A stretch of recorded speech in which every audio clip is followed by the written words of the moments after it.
the pleasure of having her on today's call as well. So I think there's a lot of things that we'd like to talk about today. It's going to feel really fast, and we don't want to waste any more time. And I think just to set the tone and the big picture, we really like to invite Dato Faiz to begin with his understanding of how and where Malaysia has progressed in this area, and where are the gaps that you still currently note. I'd love to, and on that note, I'd like to pass the time to the PwC team, Dato Faiz and also Herbert. Thank you. But I think ladies are always first. We will let Datin and then we'll going first. Over to you. Oh, okay. I thought I was going to go after you, but it's okay, no problem. This is what we were talking about earlier. So, the science and the data are very well established. And these are 2016 numbers, our biannual update report that the government submits to the IPCC. And we are very clear about which sectors are emitting the most, and as well, what are the sequestration amounts that we have. Put another way, if anyone in this room is older than 17 years old, chances are you were alive when this country was net negative emissions. That means we were actually sequestering more than we were emitting. So it's not as though it's such a huge moonshot that it's going to take that much effort. Of course, currently we are reporting our NDCs on the basis of emissions intensity, which means it's as a percentage of GDP. So as the denominator keeps growing, then you're invariably going to be falling faster. But if you look at it even on an absolute basis, it's not completely out of the woods that we won't be able to reach net zero targets. For negotiation purposes with other countries, obviously we want to say that there should be common but differentiated responsibilities. But I think it's important to remember that this is something that is achievable. And especially if you have 46 national jurisdictions around the world implementing already 64 different carbon pricing initiatives. And even the Prime Minister in last week's Climate Action Council meeting said that they would carefully consider carbon pricing. I think, in a situation of a typical market failure, where the costs of pollution are borne by society at large, but the profits accrue to the emitters, then sometimes you do need some market intervention to rebalance this and to set priorities. So the net zero asset class is becoming one of the most important asset classes now, 1/3 of global assets. And if you consider this net zero asset managers initiative with 73 signatories and 32 trillion in assets, the IIGCC is one of the most active. And in November last year, they actually issued their expectations for Paris-aligned accounts. And they were very clear. They're going to hold directors responsible for disclosures, including an affirmation that the goals have been considered. They want adjustments to assumptions and estimates, including how accounting judgments are consistent with achieving net zero targets by 2050, otherwise to explain why. And this should be done on the back of sensitivity analysis. And they also want statements about dividend resilience and consistency. And this is not just about directors, but even auditors are expected to provide this reassurance, having taken into account material climate risks to ensure that it is aligned with a 2050 net zero pathway. So this is what institutional investors are agitating for. And the usual tools that they have at their disposal include, they'll engage with you, they will vote against you, they may sell their shares, but in extreme scenarios, they are also expecting directors to be held to account. And not just the chair of the audit committee or the members, but in the case of particularly problematic cases, it would be legitimate to hold the board for poor reporting. I'll give you two examples before I hand it back to Dato Faiz. Lend-Lease's 2019 report.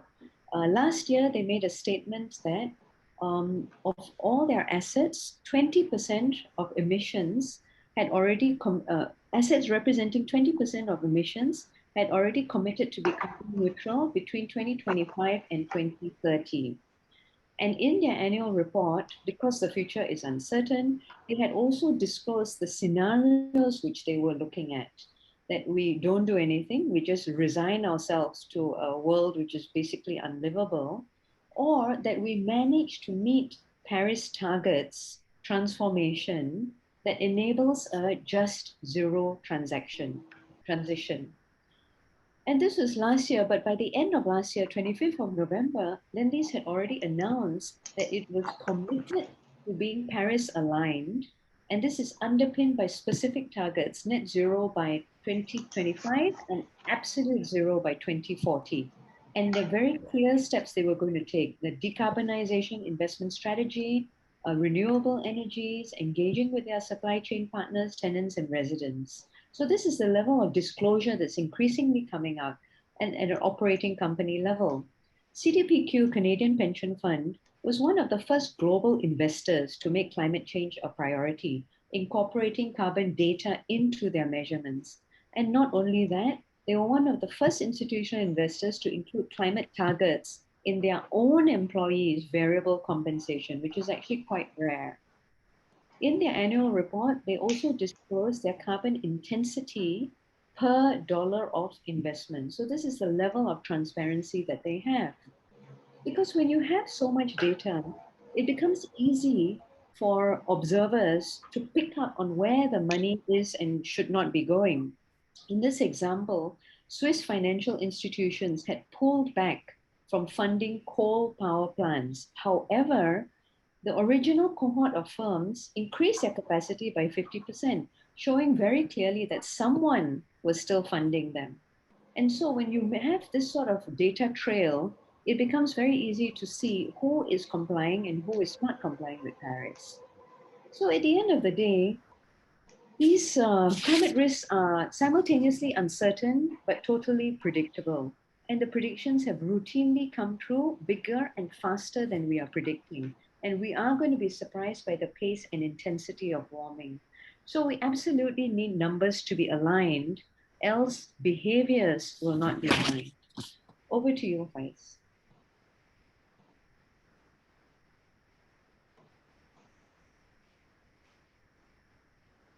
Faiz, Hi, Faiz, I think you're muted. Yeah, sorry. Just saying, so thanks, Datin. So can I just check that our slides are up? All right, thank you.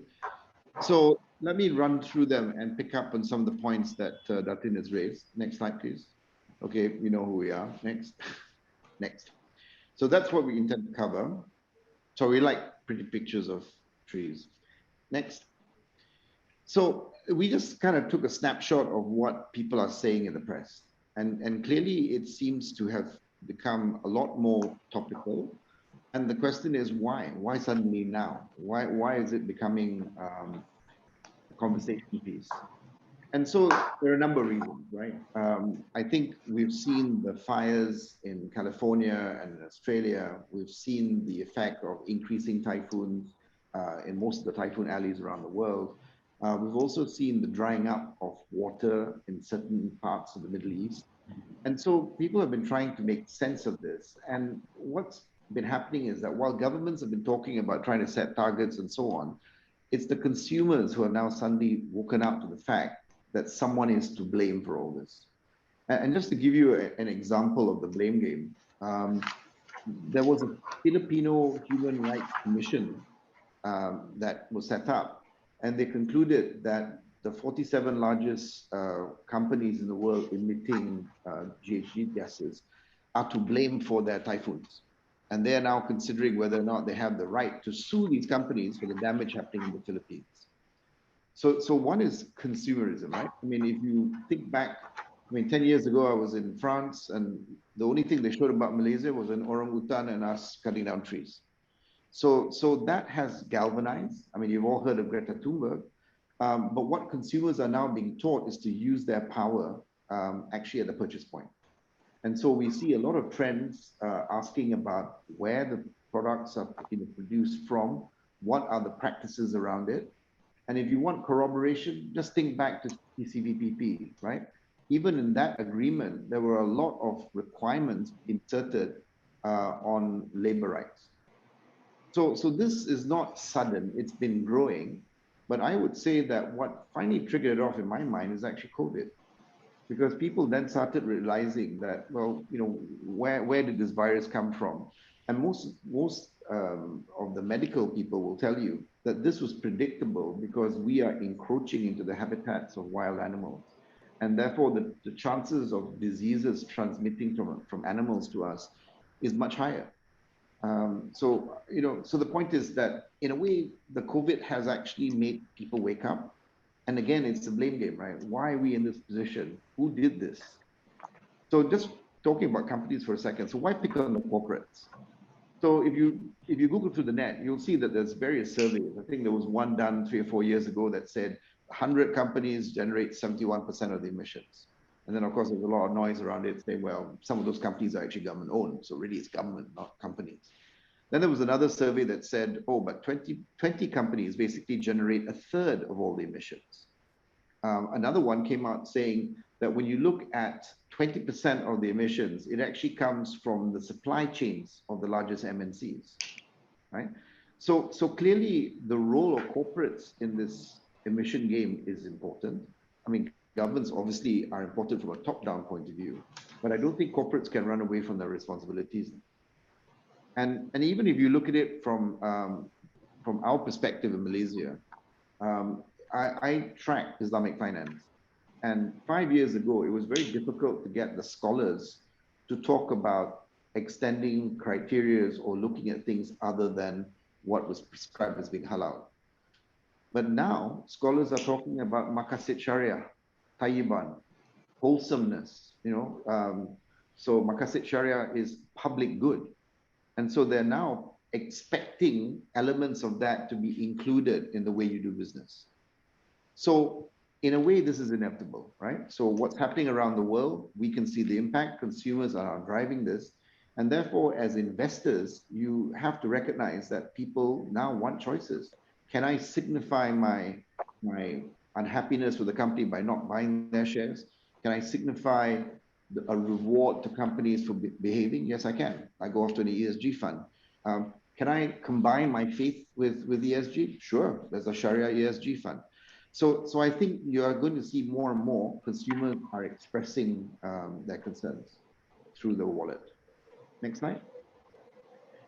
Now, this slide just basically makes a point. There are various stakeholders to a company. And in Malaysia, particularly with regulators, we can see that over the last few years, there's been an increasing push by regulators, firstly for more information, for more disclosure. But in some cases, it's kind of driven by different concerns. So for example, with the banks, the central bank is more concerned about the customers of the bank, not the bank itself. And therefore, they're requiring more and more information about, do you understand your customer's business? To what extent is your customer's business more susceptible to climate change? And therefore, you're not going to get paid back. So you find that the level of data in a bank is actually much higher than a corporate would have of its own customers. Another manifestation of that is both the Bank Negara and SC are moving towards creating their own taxonomy. Now, why is that important? Because ultimately, for even statistical reporting, banks may be required to say a lot more to their regulators. And the minute they start doing that, you can bet your bottom dollar they'll be asking all their customers for more information. Then if you take the capital market regulators, SC Bursa, they've been driving essentially through disclosure reporting and so on. But as Herbert will explain later, there's still some work to be done towards standardizing it. When you take the investors pool, I mean, you can't really talk about that without kind of distinguishing between equity and debt. Even on the debt side, I'm told that that even the bond, I guess, issuers are being told that if the bond proceeds are being used to purchase, for example, coal or setting up a coal power station or what have you, they may not subscribe. And on the equity side, I think you've all heard of BlackRock and Larry Fink's letters, right? Yeah. So basically, they're sending the message that we expect, BlackRock, that not only must it be incorporated as part of your strategy, but we want you to disclose what is your long-term strategy with climate change. And if you don't, you know what they do. They come and vote against you. So the, shall we say, the militant part of this exercise has already started, and it's not around the world only. Even locally, I can tell you that we're doing work with 2 or 3 GLICs, and they're all asking for advice on how to set up an ESG framework for them to assess whether to invest in a company or not. So it's very topical, whether you're funded through equity or funded through debt, questions are being asked. And even if you did a simple bank loan, going back to my first point, even the banks now are becoming a lot more cautious about who they're lending to, because they know at some stage or another they'll be held to account. So there is a report, if you Google RFI Foundation, that actually analyzed the Malaysian banks to find out whether or not their customers were behaving or not, and concluded that they weren't. So in other words, the banks are getting blamed for their customers.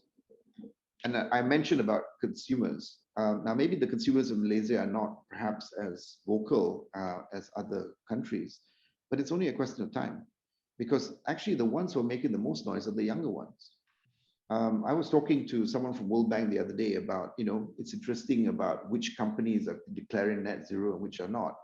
And he passed this interesting comment. He said, in 2 or 3 of the examples where companies had decided to go more into the ESG factors and improve things, in all 3 cases, he said, it was because the CEO's child brought it up.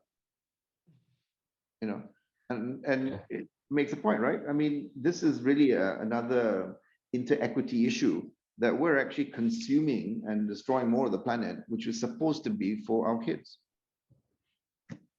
Yeah, that hits close to home. Absolutely. Next point, next slide. So I decided to try and flash this. Now, firstly, where do we get it? It's not PwC bit of information. Actually, we got it off a website. And I know a lot of clients have said to me, oh, but Faiz is very unfair. But it's meant to be a simulation based on really your height from sea level. Now, fun fact, Asia has probably the most amount of coastlines and low-lying, I guess, sea line or borderline around our countries. And so this particular picture was taken from a website saying that in 2050, what could be prone to flooding or at least ingress from the sea. So I was puzzled, right? I saw this, I saw, oh, Banting's underwater. So 2 weekends ago, my wife and I went traveling around that area and realized they're right. I mean, Sungai Larut, for example, is only about 3 foot away from the land height. And it mentions here about the degree of rise of sea level. It says in our slides about 3.67, maybe a little bit more. But one of my clients says that's not correct, because in his particular plantation, which is just by the sea, they're working on 1 centimeter every year. And that's assuming that the Greenland ice doesn't all flop into the sea, and more of the warming up on the ice floes doesn't increase. So the point is, it's not just Selangor. A third of Kedah will disappear underwater. And Kedah is what produces rice for us. So now what's the issue, I guess? Well, the issue is, if your company or the company you're investing in has its logistics, port facilities, power plants in that red area, well, let's hope we can float. Right? In fact, the reason I went to Banting is my daughter's going out with someone there, and I just wanted to make sure the house was on stilts. It wasn't. So the point is that actually this is a concern to us as a country, and that's just water. What about heat? Right? The 1.5% that they're talking about, they're now saying based on current trends, it will definitely exceed 1.5 degrees. But what we forget is that we always get the worst of things at the equator. We get more of the water at the equator because we spin. We also get more of the heat because we're the ones closest to the sun. So what might be a 2 or 3 degree elsewhere on average will probably be a 4 or 5 degree, hit to our part of the world. And so the question is, our crops, can our palm oil, rubber, tea, whatever, can they survive 4 or 5 degrees more? We're so used to having water in a river and an open place, but if it's going to dry up with heat, do you think we need to invest in underwater tanks, some way of conserving that water? Right? So it raises questions, and we use this slide, and Herbert will illustrate later, to actually ask boards the question, if your factory is there, if your supply chain is dependent on, let's say, Klang Port, what's your plan B? So it's a powerful slide, but it begs more questions. And usually, as I say, we use it to elicit a response. Next slide. Now, the last 2 slides are just to make a general point. This is a survey done by us to try and understand that depending on countries that have the highest exposures to, shall we say, disturbances versus not, versus which ones are more prepared. So as an example, you know that Japan always has earthquakes, so it's right on the extreme right. For some reason, Germany and UK are not so risky, though I would argue against it. But the basic point is that most countries are not prepared, and particularly the ones on the right-hand side who are actually in areas of higher risk are woefully unprepared. Now, I think you can see Malaysia seems to be somewhere in the middle, but that's not a good place to be. Next slide. And my final slide really is just to kind of step back. So one question that sometimes is asked is, oh, but will the consumers be willing to pay for all these extra things that I need to do? So for example, if you're talking about labor, if I'm willing to pay more money, will consumers pay me more? So we've seen a survey done by a competitor where they've actually analyzed it by product and recognized that the incremental price increase is quite minimal.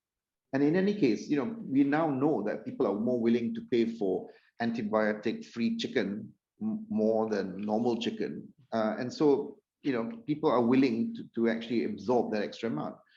But there's another aspect, which is where are companies now on the paradigm, right?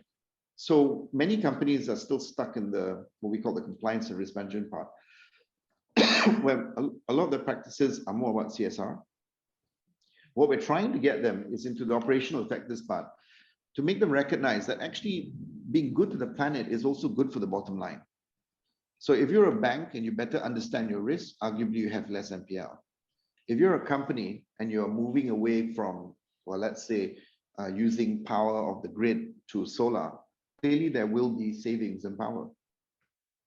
So there are savings to be made by being more sustainable.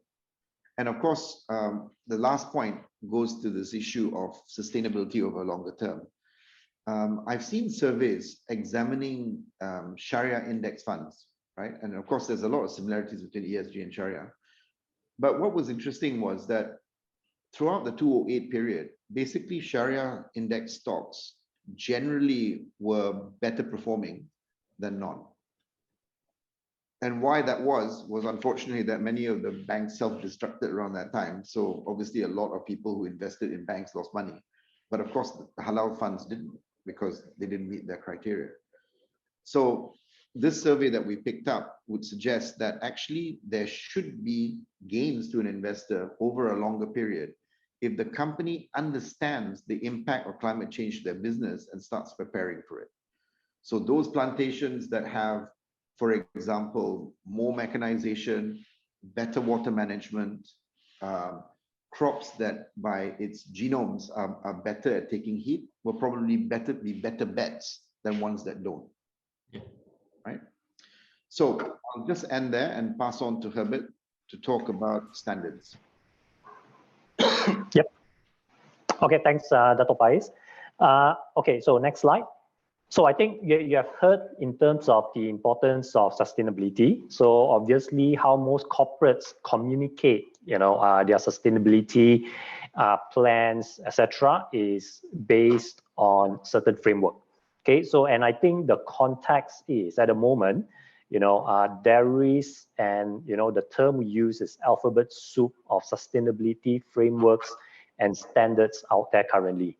Okay, the last count is easily more than 300 frameworks and close to 2,000 metrics, right, to measure sustainability. So you can see from these slides, various non-government bodies have come up with some sort of standards. Some are principle-based, some are reporting-based, some are driven from the industry. Okay, but the ones which are more popular, I can just easily narrow it down to 5 or 6. GRI, which you probably have heard of, Global Reporting Initiative, that's probably the most widely accepted, and it covers all aspects of ESG, right? The E, the S, and the G.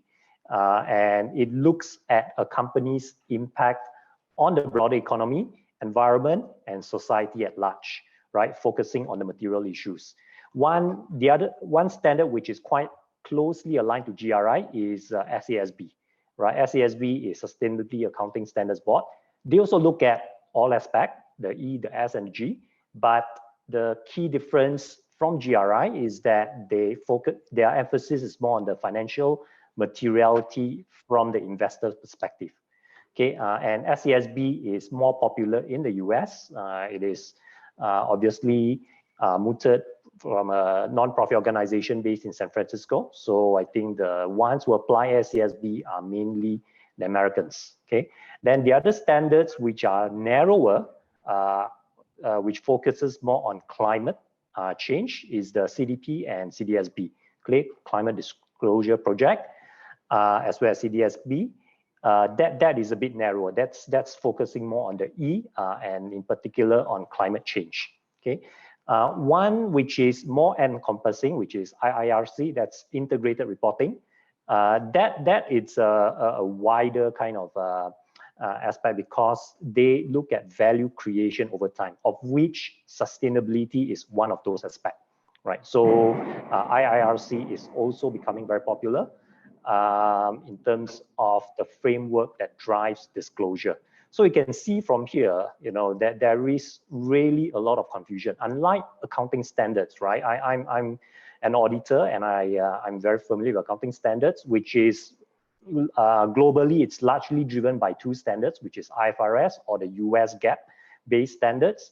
It's more consistent, it's comparable when you apply it, but when you look at the sustainability standards, it is really like a rojak, if I can put it that way. Okay, it's difficult to compare data coming up from GRI versus, say, CDP, right? So I think that it's one of the headache, or rather one of the confusion that is plugging the so-called the entire ecology, sustainability ecology, right? And to add to the confusion, okay, if I can just quote this, that Tesla, for example, ranked highest in terms of sustainability index of MSCI, one of the ratings agency, while FTSE ranks it as one of the worst car maker, right? So there you go, in terms of the confusion, that different standards with different focus and emphasis resulting in different outcome. Okay, next slide. So where are we with all of this? Good news is there's been a lot of effort to try and harmonize all these sustainability standards. Okay, what we are showing on this slide is just certain examples that have happened over the last 1 year. Okay, all of these are very recent. WEF IBC, that's the World Economic Forum and International Business Council. They have come together with all the big four accounting firms, of which PwC is one of it, to so-called come up with a set of universal ESG metrics across the 4 pillars of the governance, people, planet, prosperity, which will hopefully drive some level of harmonization. Okay, the statement of intent to work together is where the big 5 standard setters, which I've mentioned just now, the GRI of the world, SASB, CDP, etc., they've come together again to issue a statement of intent to work together towards comprehensive reporting. Okay, IRC and SASB towards the end of last year has announced that they will be merging into Value Reporting Foundation. BlackRock and Larry Fink, as what Dato has mentioned earlier, has also outlined their commitment towards a certain standard in order to reduce confusion. And most recently, right, IFRS Foundation, the accountants are getting into the play as well. They have issued a consultation paper towards the end of last year, and more than 500 comment letters have come in. The key question asked is, should they now be driving the effort to converge sustainability reporting standards, right? And you'll be glad to hear that most of the responses say yes.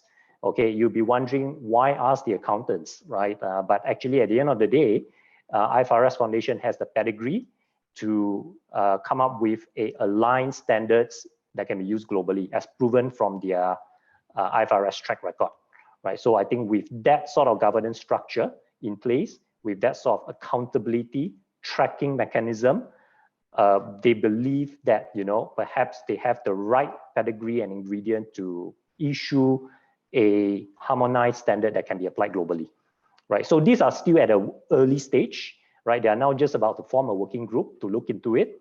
But at the end of the day, what we can see from here is that definitely there's efforts to harmonize the alphabet soup of sustainability standards. Still a long way to go, in my opinion. Definitely, it's a long tail effort. Right. The IFRS accounting standards took 40 years to converge into one standard, right? So now we are just at the beginning, but at least, you know, looking at the pace and the speed that things are developing, we're hoping that definitely this will drive towards some sort of consistency and comparability in the future. Okay, next slide. Next slide, please. Okay, so where does that leave us? Before we go into in terms of the future reporting, let's look at this chart. All right, this is a very interesting chart. Okay, it shows the component of the S&P 500 by market value. Okay, and if you look at 40, 50 years ago, right, a significant component of what comprises an organization's market value, it's mainly tangible assets, right? So tangible assets are your factories, your stocks, right? Everything that you can see, touch, and hold, right? So those comprise like a huge chunk of the 83% of the market value of the big corporates. And you fast forward 40, 50 years to today, you can see that tangible assets only comprise 10% of the market value. So what is the remaining 90%, right? And you can see from that, brand value, reputation, R&D, and some of these are ESG factors, risks and opportunities, right? You can see health and safety, environmental performance, social issues. So these intangible, as we call it, now comprise a bulk of the corporate value, right? That essentially drives the share price of organization, right? So it really underlies the fact that now investors, stakeholders are really moving away from the traditional reporting, which is basically historical costs, right, towards total impact measurement. Okay, they're not just looking at what comprises the input and output, they're looking at the outcome, right? And they're looking at how this outcome will affect the future, right? And in terms of what is the value of this impact. It's all about value creation. It's all about forward-looking rather than historical. And that's, again, where ESG comes in, right? In terms of how it impacts the value creation, or rather I should put it, the long-term value creation of an organization. Okay, next slide, please. Okay, so I don't want to repeat all this. I think Dato Faiz has already mentioned in terms of what stakeholders are demanding. And because of the demands of the stakeholders, it is driving an enhanced reporting. Okay, it is driving organizations to disclose things beyond historical disclosure, right? Looking at how ESG metrics, for example, or the risks and opportunities affects their business strategy, right? And how it impacts in terms of their future profitability as well. Okay, next slide. Right, so probably there are a lot of players, right, in the market that contributes to this sort of value creation, but nothing more important than the role of the boards within an organization itself. Okay, the role of the board as primary stewards of the risk and guardians of long-term enterprise value, they are very crucial in evaluating where are the ESG competitive threats, okay, understanding its disruptive forces, stepping up in terms of driving the company's ESG agenda, gaining enough knowledge to themselves, right, to truly drive this agenda forward, as well as having access to sufficient information about the financial impact of this risk, right? So when we talk about the board, we talk about strategy, we talk about risk management, risk assessment, we talk about governance, right? But what's also equally important is the reporting and the measurement of it, right? And I think that's where a lot of companies will, which we'll talk about it in more details in terms of big data and all this sort of thing, fall short of. Okay, a lot of the reporting currently is based on whatever information that they can collate. Okay, and most of the time, all this information are collated once a year, right? Rather than on a real-time basis, which really makes ESG reporting like a marketing effort rather than a true tracker of your actual performances, right? So I think the board has a really crucial role to play in driving this forward. Not just that, okay, the tone at the top, of course, is one thing, but establishing accountability, right, in terms of tracking the data, measuring against performance, holding someone accountable if certain things are not met. So those are equally important, right, to really set the right tone within an organization. Okay, next slide, please. Okay, so the consideration for the board is overwhelming, all right? It covers broad range from purpose and strategy to governance and oversight to ultimately the transparent and reliable reporting. Okay, so we talked about in terms of how boards should monitor each of the ESG topics, material ESG topics, how they should be engaging with the relevant stakeholders, and the stakeholders here are not just shareholders, they are investors, customers, suppliers, regulators, right? So those are all stakeholders in a broader sense of the word, and how that all of the ESG metrics and risk are aligned to the company's purpose, right? And follow on from that, it's the governance and oversight over those, as I've mentioned earlier, all right, in terms of setting up accountability and the use of reporting to communicate and to message out what and how the company intends to achieve that sort of purpose. Okay, so that's in terms of the consideration for the board. Next slide. And finally, from the accountant's perspective, okay, I think Dato and even Datin Sunita has mentioned earlier in terms of accountants and auditors looking at this. At the moment, this is fairly climate change centric, but nevertheless, I think the principle of the accounting standards does not preclude all the other risks. Okay, basically, what does the accounting standard says about climate change, right?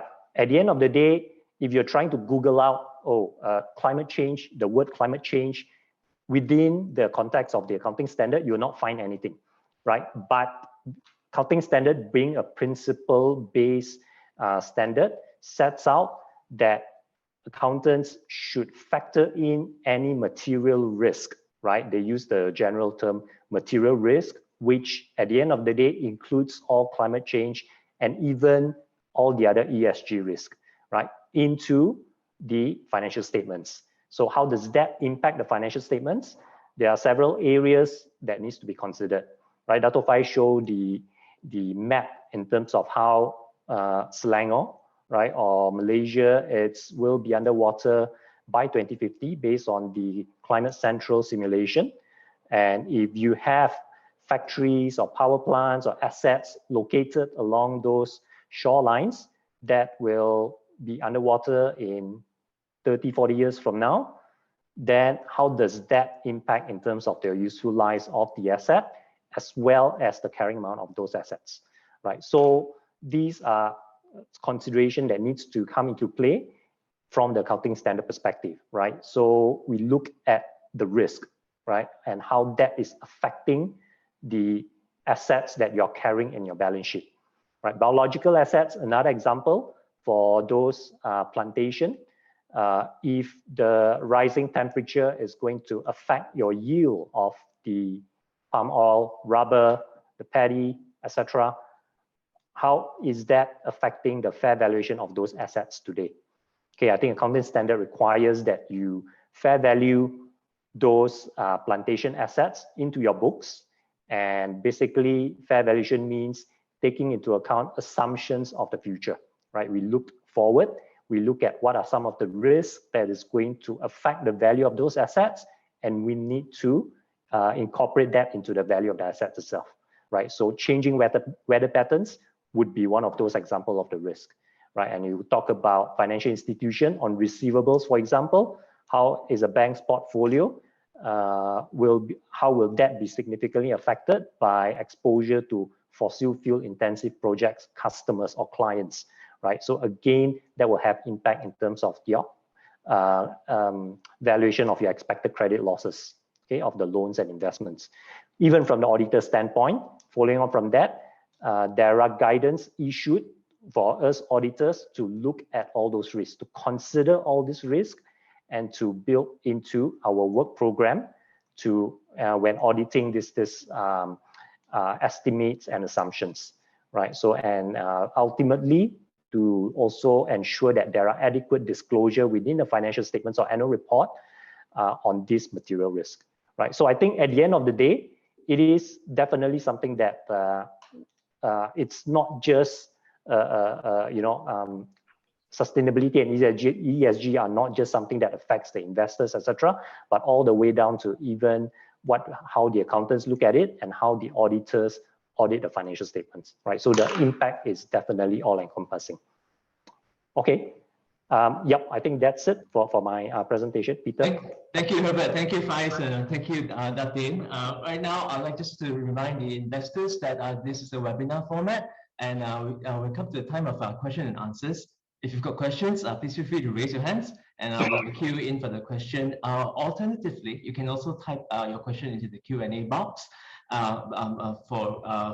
to speak with our panelists today. So I think just to get the ball rolling on the Q&A side, maybe I'll just start it off. So then I guess we'll come to the effectiveness of board and all that. I think Datin will have her comments. But before that, I just want to talk, stay within the area of this accounting and how things are changing on that. And regardless of whichever GRI or other standards, when you look across corporate Malaysia right now, where do you think we lack most in terms of the quality of information, right?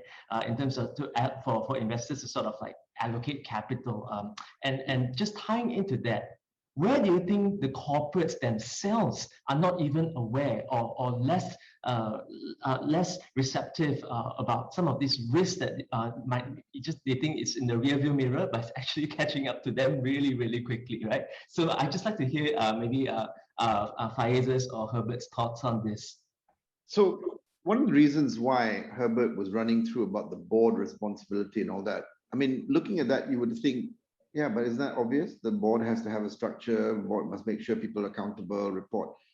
Well, the reality is a lot of sustainability reporting kind of grew out from the CSR reporting, right? So they haven't spent the time and effort to actually build up systems to be able to collect that data properly, let alone have someone come and audit it. So that's part of the reason why it's so rojak now, because there aren't really clear expectations about what they should report, how they should report, when should they report. Yeah. And so it's been left to the market to decide, and that's why we got this rojak. Also, you can understand why corporates, unless there's some element of compulsion, are not going to tell you everything. I mean, who wants to admit that their carbon emission is ginormous, or that they hadn't really thought through all the possible implications, or have done EIA reports or anything like that. So that's why I think the accountants have finally been dragged in. We didn't want to do this. We've always tried to avoid it. It's tough enough trying to go and review people to an accounting standard, let alone a sustainability standard. But it's just got to the point. They said, but look, since ultimately we're going to end up with numbers, what is your emission? How much are you abating it by, and so on? Invariably, accountants are going to have to get involved. So it's a long-winded answer, but really the point is no one paid much attention to it. Right? And now we're finding your bankers are asking you, your investors are asking you, the consumers are wanting to know. And that's why there is a sense now that, look, we've got to get our act together. Let's get those standards in. But you as a board also have a responsibility as well, meaning how are you collating this data? Because you see, most data is financial data. And we all know how to collect it, and there are standards on how to, apply judgment to it and all that. But we don't have standards on, well, for example, scope 3, right? The calculation of your emissions. It's not very clear. There's a lot of interpretational thinking around it. And every industry is different. So how do you come up with that number? And worse, if you're reliant on finding out from your customer, if your customer doesn't tell you, you've got to make it up somehow. Where are you going to get the number from? So that's my reading of it, that it became, well, it was quite rojak, also because the board were not paying that much attention to it. There were enough things to worry about. Now, because their investors are asking for this information, are they waking up and saying, oh, you mean we have to collect this data, is it? And then, oh, how do we know the data is right? Because every year the number changes. So how is that possible?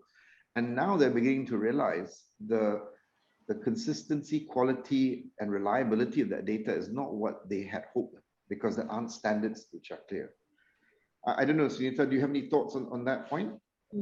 From my point of view, there are two perspectives, how a board has to incorporate climate governance, because the tone from the top is really important, and that includes materiality, linking executive compensation to climate targets, making sure that there's climate literacy embedded throughout the organization. And the other aspect, of course, is the reporting. And we start off with the simple things, measuring your carbon, wastewater footprints. And at the far end of the spectrum, and this is something that's happened at a very rapid pace in the last 12 to 18 months, is that a lot of the conversation now has gone past, for example, TCFD, SASB reporting. Now, investors really want to know, how is sustainability embedded into the DNA of your organization? Right. And they're really asking these questions because as a proxy to the quality of management thinking. Does management really understand the degree of pivot that's going to be needed? So of course, here the Nordic countries tend to come out ahead because they really understand what sustainability is. And it's not just about reporting and disclosure.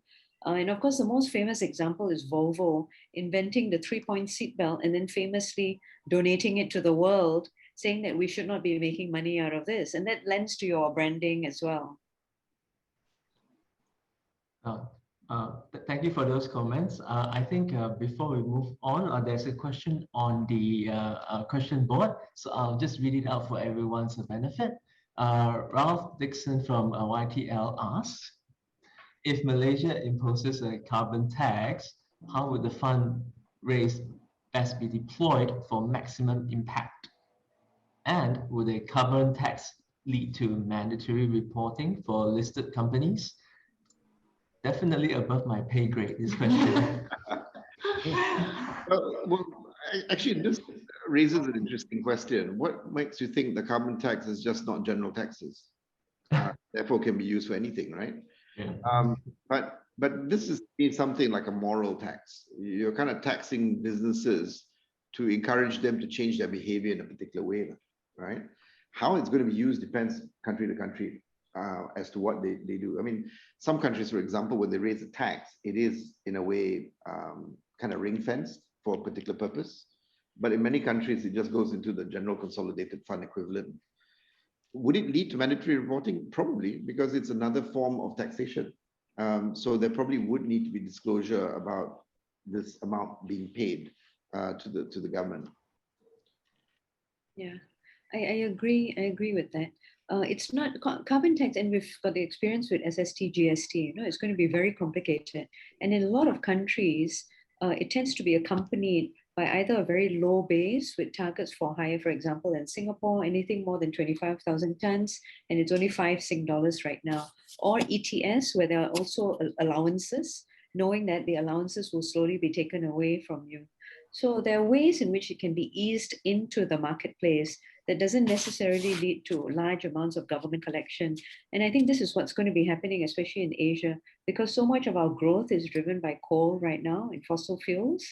It's going to be very hard to decouple out of that. And I'm not sure if carbon tax will send a strong pricing signal to the market, but I'm not sure that's going to be a material way of collecting funds for the government. Right. It presupposes that you have your carbon number in the first place. untrustable data at that, right? Yeah. Yeah, I mean, it's quite embarrassing. You listen to, I was listening on the radio to Unilever talking about their emission is roughly equivalent to Ireland, I think, or Iceland. And I was thinking, my God, but it's a huge company, right? But they have their numbers. Yeah. If you ask the average Malaysian company, they're still at the what's emission number? What is it made out of? And I'm thinking, okay, lah. So how do you have that conversation on tax when you don't even know what the original number is in the first place that we're taxing? Yeah. Thanks, Ralph, for that. I think we've opened up a new channel of discussion on the potential climate legislature in a bigger way. We do have another question from the line of Stephanie. I'd just like to open it up for her. Stephanie, you are unmuted.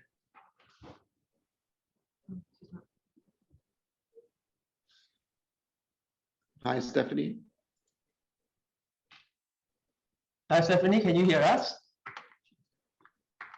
Yes, I can. Hi, please go ahead. Yeah, we can hear you. Yes, hi. I would just like to know and understand a bit more. I believe the panelists have also mentioned there are many sustainability frameworks at the moment in the market. Now, I'm just wondering from a engineering company perspective, which is related to the construction sector, would there be somehow a benchmark that we should be looking at, when we look at this ESG metrics? Is there some form of a benchmark, a framework that we should look out for? Okay, thanks, Stephanie. Well, I think the short answer is really no. Okay, and the reality is, I think as what the panelists have mentioned earlier, there's just too many different frameworks and standard out there, right? And in each of it comes up with their own different computation in terms of things like carbon emission, things and all other data metrics for the other E and the S and the G. Right. So at the moment, there isn't one benchmark that someone can go back and say that, okay, this is what we should strive to achieve. But, what some of the regulators and even our Bursa Malaysia has already signaled their intent is to try and come up with a information sharing platform, right? Perhaps by industry group, which lay out some of these ESG data and metrics, right? And that hopefully can form a part of a benchmarking, goal setting, tracking, monitoring kind of a mechanism for companies by industry, right? But at the moment, given the challenges that most corporates face in terms of even trying to collate those data, it's going to be a mammoth effort. Right, we definitely need big data, AI, some sort of predictive analytics to step in to facilitate that sort of collation of the data, right? So I think my short answer is no. At the moment, that there isn't anything which someone can actually reference to. It is really each company comes up with their own metrics, own version of computation, and it varies from company to company. I should at this point plug CAN, CEO's Action Network. So what we have 41 members, and by joining CAN, the idea is that you can leverage or have a forum with other companies who may have already done what you're doing. So I'm just trying to remember, Sunita, do we have any engineering type concerns as members? I mean, we've got Petronas. Yeah, I can't think of it. A lot of it is actually retail facing, consumer goods, isn't it? I think that have engineering characteristics might be Tenaga, might be Sime Property, perhaps. So it depends which part of engineering you're referring to. But I think generally speaking, that is the problem, right? There isn't enough standardization or sharing of knowledge to be able to do this consistently. So it's more like you try lah, and then we'll tell you it's right. Yes, I agree. But thanks for the feedback. Thanks. No worries. Thanks, Stephanie. Yeah, I believe the panelists will have with us until 3:45, so we've got quite a bit more time, another 15 minutes at least. Before we move on to two more questions from the Q&A box, let me just add one more. ESG criteria is something that everybody looks at, and I think as we go forward, whenever there are tenders, do you think ESG will be a key criteria that should be embedded as they put in the tenders? And I know it may be difficult when they say yes, they do fulfill it, but how much more specific can we get into such criteria when it involves this form of tenders, in your view? So when you say tenders, you mean my asking my supplier, and not only about quality and how much it costs, but also I think more and more. Because when you do all the scope 1, 2, and 3, to some extent, you also need to understand the impact of your suppliers on your business. So well, to give you a simple example, on Semenanjung, Malaysia, I believe that our fossil fuel component of power is 85%. So here we are trying to attract FDI, but FDI is saying, why would I come to a country where 85% of your power is from coal? When I'm already a net zero company and I'm trying to go and find RE and other kinds of things, right? So it becomes an issue. And maybe the wider thing to think about is this. We are basically at the bottom of a supply chain, right? We make the widget, which goes into a machine, which ends up in a car, for example. And so we are going to get dictated to by the guy who builds the car. And already we're seeing it. Many of our clients, bigger clients, are getting questionnaires from the people they're building stuff for, asking, so what is your carbon footprint? What are you doing to remediate or abate it, and so on and so forth. So I think the fact of the matter is, if you haven't already, it will start to come in. Even your financiers. As I mentioned, the banks are under pressure, right? They've got this taxonomy, they've got to feed it somehow with data. Where do you think they're going to get the data from? You.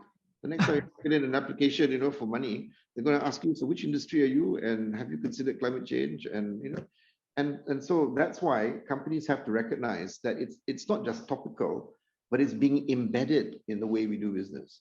So if you don't start collecting the data now, you're going to find it very difficult to answer all these questions.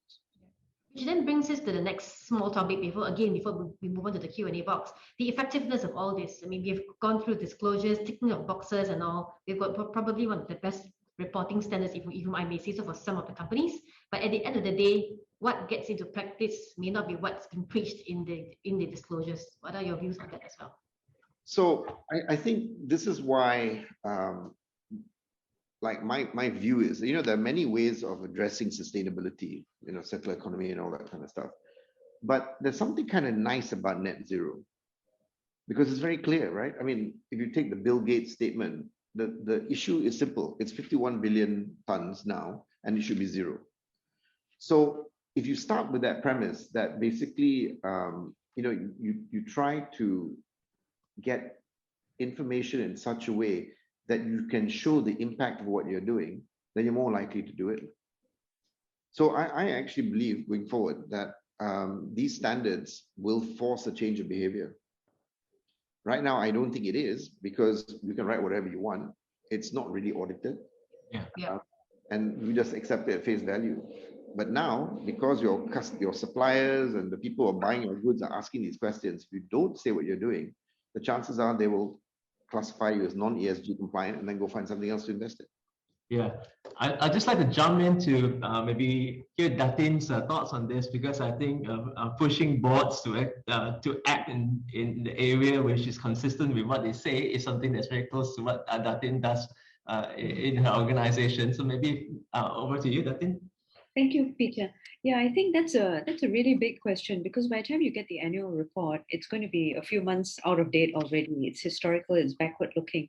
But there are a lot of initiatives to be able to assess this. And I think this is why Kit also brought this up earlier in relation to the Japan Pension Fund, that if that assessment is not being done on a correct basis, then you simply aren't going to see that correlation with performance.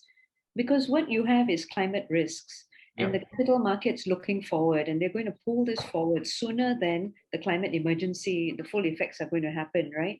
But to be able to do this, to be able to allocate your capital well, whether you're an investor or banker, you need to have the data. And if the data that's in your annual report is not complete or not relevant, as the question about integrated reporting and of course even sustainability reporting, then the market is going to look for other sources. And this is why you have proprietary systems such as Aladdin Climate, such as what Ping An is doing. Ping An is also coming up with their own proprietary database based not just on annual reports, but also news, social media feed as well. Yeah. And this is these are how markets are responding to this need for information, which companies are not ready to give them yet. Got it. But there is a messaging on this point. If you as a company think that by not disclosing all these things, somehow it'll all go away, it's not. And I think to Datin's point, if you are not disclosing that data, they will try and estimate it, which may not be very good for you anyway. Absolutely. If you don't control the narrative, someone will determine the narrative for you. Yeah, because allocators of capital need to know where capital needs to be deployed. And if there's going to be a lack of disclosure, and there are certain sectors that they know are going to be challenged by decarbonization, then they are going to make their own informed decisions about this. So it's best to be part of that conversation and to show, because everyone recognizes there's no silver bullet, there's no roadmap. We're all feeling our way, and there's a lot of technologies which are not available at scale yet. So I think Shell has recently asked their investors not to vote against their climate strategy, despite another shareholder agitating for it, because they're still trying to evolve the narrative. Yeah. So I think it's better to be transparent than to just completely ignore it, and then you have your board or directors being personally liable. We will take a question from the Q&A. Oh, sorry. Just one point to follow on from Sunita. This thing about litigation is real. There are parts of the world where boards are being held accountable by NGOs for not complying with these agreements. Yeah. Right. I think, well, Sunita can trot out a few of them, but I know of one case where I think it was Poland, where they're suing the board for deciding to build a coal plant. That's right. Yeah. So it's not just, you get scolded by the regulator or maybe your investor being mean to you. It could actually mean that you all end up in court. And there is a point of view by one of Sunita's members to basically say that ignoring climate change is a breach of fiduciary duty. Wow. Yeah, because it's an existential risk, and it's the responsibility of directors as long-term stewards of the company to be able to manage these risks. And if you're not, and increasingly the conversation is also evolving beyond stranded assets to even being on a board which is approving a stranded business model, that this is a business model that's just not going to work any longer, especially when carbon is being priced. We will take the question from the Q&A box from Ranjit Singh. Does integrated reporting as mandated by Bursa for large companies now provide sufficient coverage on sustainability as looked for by ESG investors? I think integrated reporting was set up for a different purpose. And it wasn't purely about sustainability. It's basically about how the company interacts with its various stakeholders. If you go back to the net zero argument, integrated reporting doesn't require you to say how much your emissions are. And I think that's the issue, that really, if you're talking about ESG and sustainability, and you're looking at it on the E component or the S component or the G component, IR isn't designed for that. Of course, it could expand it, but this is the whole debate about the alphabet soup. Isn't it better that we just agree? It may not be the perfect standard, but there's a consistent standard that everyone uses. There may be, I mean, if you take IFRS for example, right?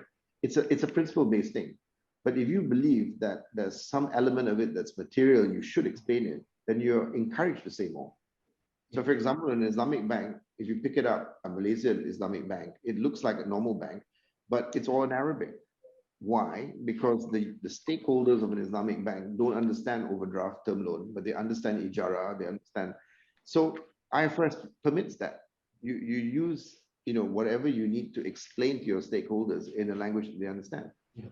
So sorry for interrupting. There are 3 questions left. I think that's all the questions we can accommodate today. There's one on the line from Ziming Chu, and there's 2 on the Q&A chat box. Ziming, over to you.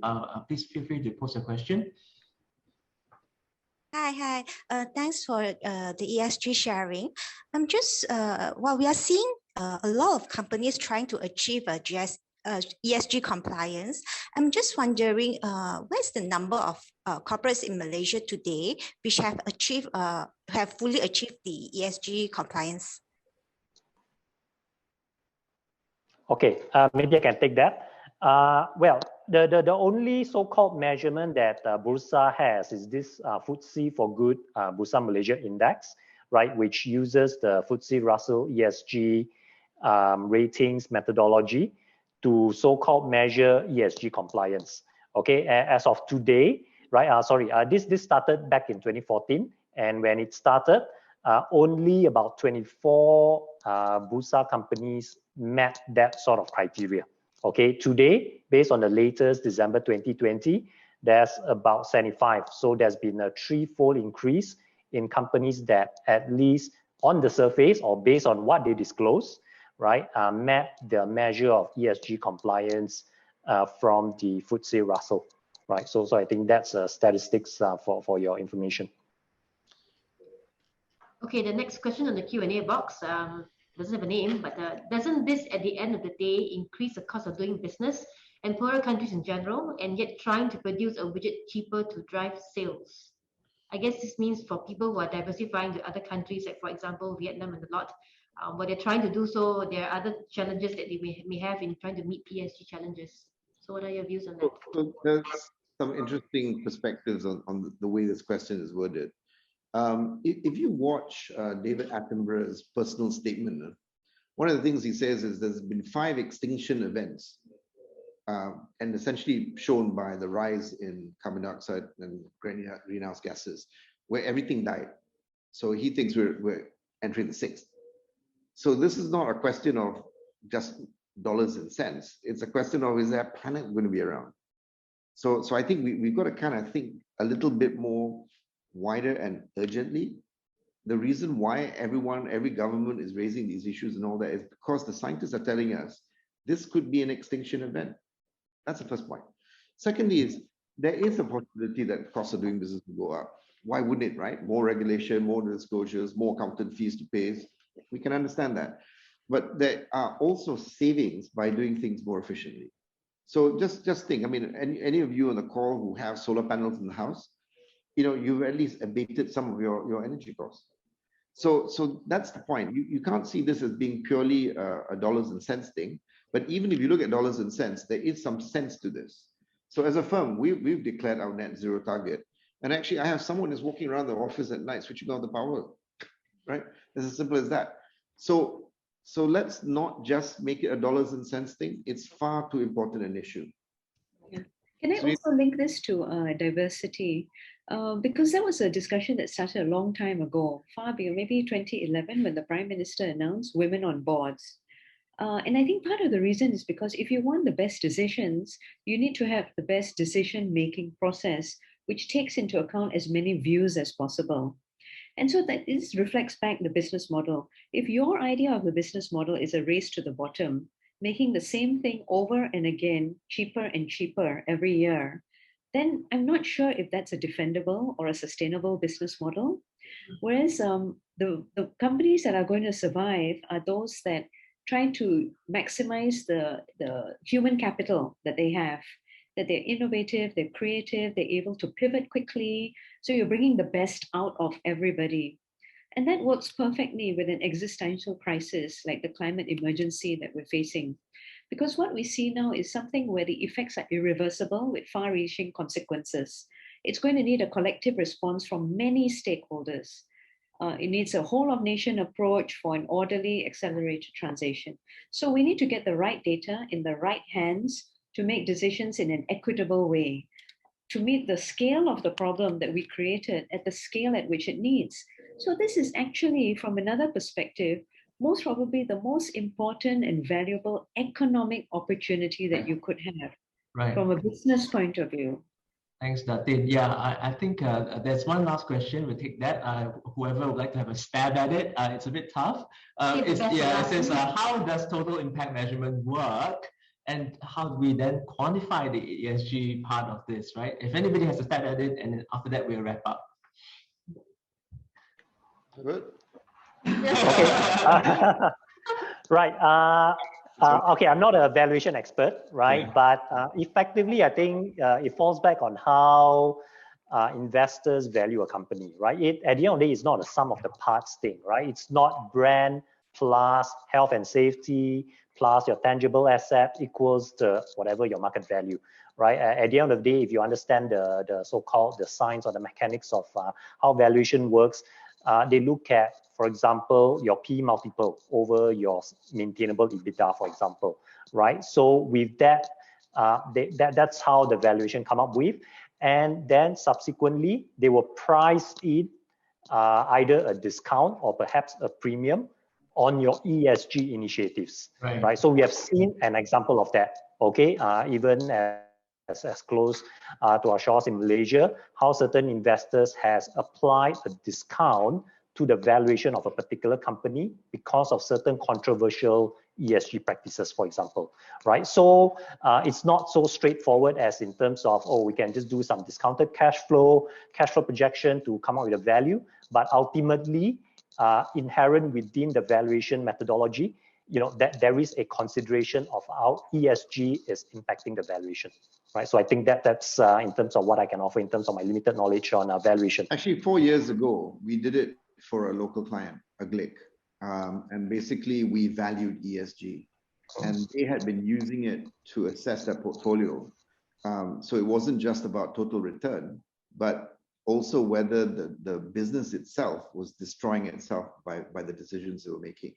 And they used that as a way of talking to their investee companies about doing better. So the methodology does exist. I know there's another guy from Harvard who's also come up with something very similar, but it's really about using the data you have to make a realistic guess as to the impact of those activities. Right. Has that fund outperformed? Yeah, paid a huge dividend recently. So yeah. Good to know. Yeah. All right. Just as how Faiz has shown me the way just now to set the tone to ask for Datin's comments. So ladies first, as it is. Datin, would you leave us with some concluding remarks? I hope you could give us some takeaways to any corporate right here who would really like to drive the culture of ESG. What do you think has been the most effective and effectual for organizations? So two things, the World Economic Forum's climate governance principles set out a very clear step-by-step approach with questions that you can ask at a board level. And this is something that management needs to consider as well. And the second thing is when you're embarking on your reporting and disclosure journey, even if you're using TCFD SASB, you're measuring your carbon footprint, you're working out how to get to net zero, which is a very elegant idea. Remember to think about embedding sustainability into the DNA of your business. It's not just something that you report on. It needs to be something that's in the DNA of the organization. I would echo that because, you know, the whole thing about doing net zero or any of these exercises is it will not work unless you embed it in your strategy, right? Otherwise, it'll all fall apart because it doesn't make sense having a different objective to making money.